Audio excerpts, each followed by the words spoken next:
Here's something I believe strongly, both as a therapist and as a parent, that staying home all the time after a baby is one of the fastest ways to feel worse and not better.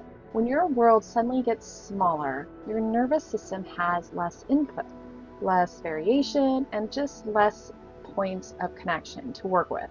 And for new parents, that shrinking can happen very quickly. So most parents go into pregnancy thinking, I'm still going to be able to do things after the baby gets here. I'm just going to bring the baby with me and I'll figure it out as I go. And then the baby arrives and you're healing and you're exhausted in a way you never knew. And you're learning how to feed, how to soothe, and how to understand this brand new little human. And everything just takes more effort and everything takes more time and everything just feels so unfamiliar. So what I hear from parents isn't, I don't want to do anything. It's more like, I don't know where to go anymore, or I don't know what makes sense with a baby, or I don't know what's realistic right now. So staying home becomes the easiest option, the default option. And we saw the impact of this very clearly during COVID, especially for new parents. Parents who had baby during that time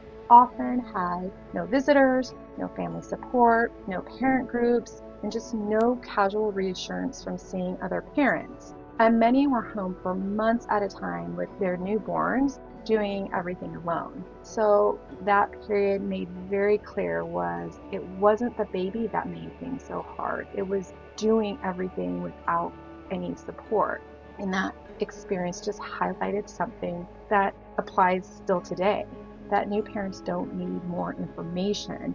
They need contact, they need shared experiences, and they need to be around other adults in the same phase is ideal. So when new parents stay home for long stretches, isolation doesn't really show up as loneliness always. It shows up as anxiety that's kind of hard to explain. It can be irritability, emotional overload, and just feeling disconnected from yourself or from your partner. And when your world narrows, your thoughts get louder. And this is something I see again and again in my clinical work. Parents don't come in saying, I'm isolated. They come in saying, something feels off. So in my therapy practice, I work with new parents every day. Many say things like, I love my baby, but I don't feel like myself. Or they might say something like, I didn't expect this to feel so lonely. Or I'm home all day and something feels off. And I want to share something personal here because this is actually why I started my parent group over 16 years ago. Early on, I remember feeling jealous of my husband. He was going to work after we brought our son home, and he was having lunch with his coworkers, and he was interacting with adults, and I was home all day with our son. And I didn't want his job, and I didn't even want his life, but I missed having somewhere to go. I missed talking to other adults. I miss feeling part of the world. And what shifted things for me was finding a mom's group. And then later I also found a postpartum workout class where babies were welcome. And what surprised me wasn't just the class, it was what happened after. We would stand around talking, all the moms, right? And we started walking together, and sometimes we even would grab lunch. I remember this one day in particular, there was probably about 10 of us, and we were all pushing our giant strollers, right, with all our stuff. And we all rolled into this Panera together for lunch, and we must have been like quite a sight. But I just remember sitting there afterwards and just feeling genuinely good. I felt lighter, I felt more like myself. And that experience has stayed with me to this day, almost 17 years later. And honestly, it's why I started my group. I want parents to have a place to go, a reason to get out of the house, a way to be around other adults where you don't have to explain yourself, where you don't have to hold it together. Not a class, not a program, just a place where you show up with your babies, your strollers, your exhaustion, all of it. So if you're pregnant or in those first few months postpartum and you're feeling unsure about what you can do, I want to share what I've consistently seen help parents feel more grounded. It's not a checklist. And this isn't something to add pressure to you, it's just something to be helpful. First of all, find spaces where babies are expected. One thing I notice over and over again is that parents feel an immediate shift in places where babies are welcome, not just tolerated. There's a big difference between walking into a space where you're bracing yourself, wondering if your baby might cry, and walking into a space where crying, feeding, and having to leave early is just part of the environment. When parents don't have to manage other people's reactions, their nervous system settles. And that's why places like parent groups, baby-friendly community spaces, story times at the libraries feel easier. Not because they're perfect, but because parents don't have to be on. That drop-in pressure is often what makes getting out of the house feel possible again. Number 2 is library story time. It's a very low bar way to be around others. I often suggest the library story time because it doesn't require anything from you. You don't have to introduce yourself. You don't have to stay the whole time. Your baby doesn't have to participate, right? You can just sit in the back. You can step out if you have to. You can leave early. And what parents are often surprised by is that even without talking to anyone, they feel better afterwards because being in that same room with other adults who are holding babies, pushing strollers, managing naps, that aloneness reduces that sense that you're doing this in isolation.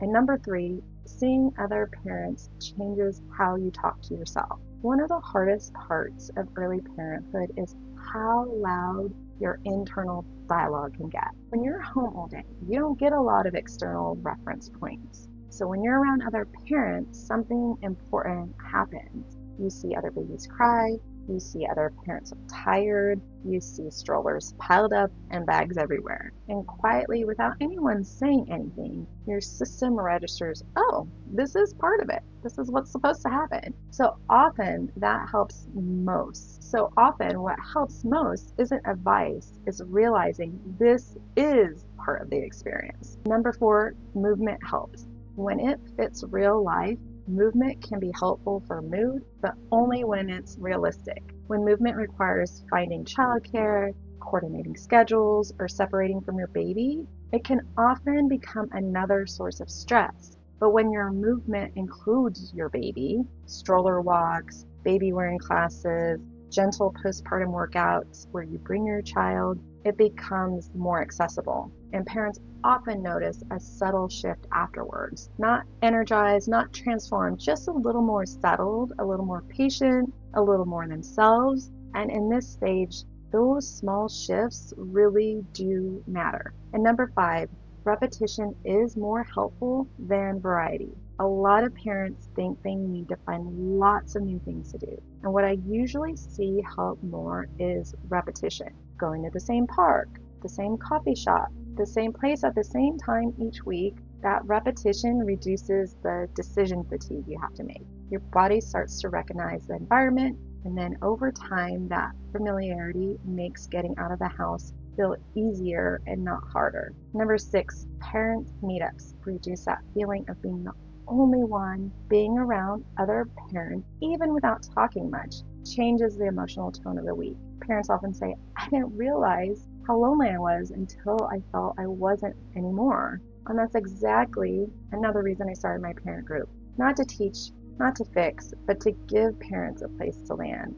A place where babies can cry, where parents don't have to explain themselves, where no one's expected to have it together, but just being in that shared space really matters. And number 7, having options matters more than using them. One of the most helpful shifts parents make is moving away from rigid plans. So instead of a schedule, it can help to think of it in terms of options, places you could go, things that exist outside of your house, ways to connect if you do have the energy. Some days you won't use that list, other days you might choose one thing off that list. What matters is knowing you're not stuck, even on the days you stay home. And number 8, and some days staying home is the right call. There are days when leaving the house feels like too much. That doesn't erase progress. It doesn't mean you're sliding backwards. This phase moves in waves. Energy comes and goes, and being able to stay home by choice feels very different from staying home because you feel trapped. And then number 9, naming isolation changes what happens next. Often the first step out of isolation is simply saying it, saying, I'm home all day and I feel disconnected, or this feels harder than I expected. When parents name that out loud to a partner, a friend, or even a provider, it creates space for something to shift.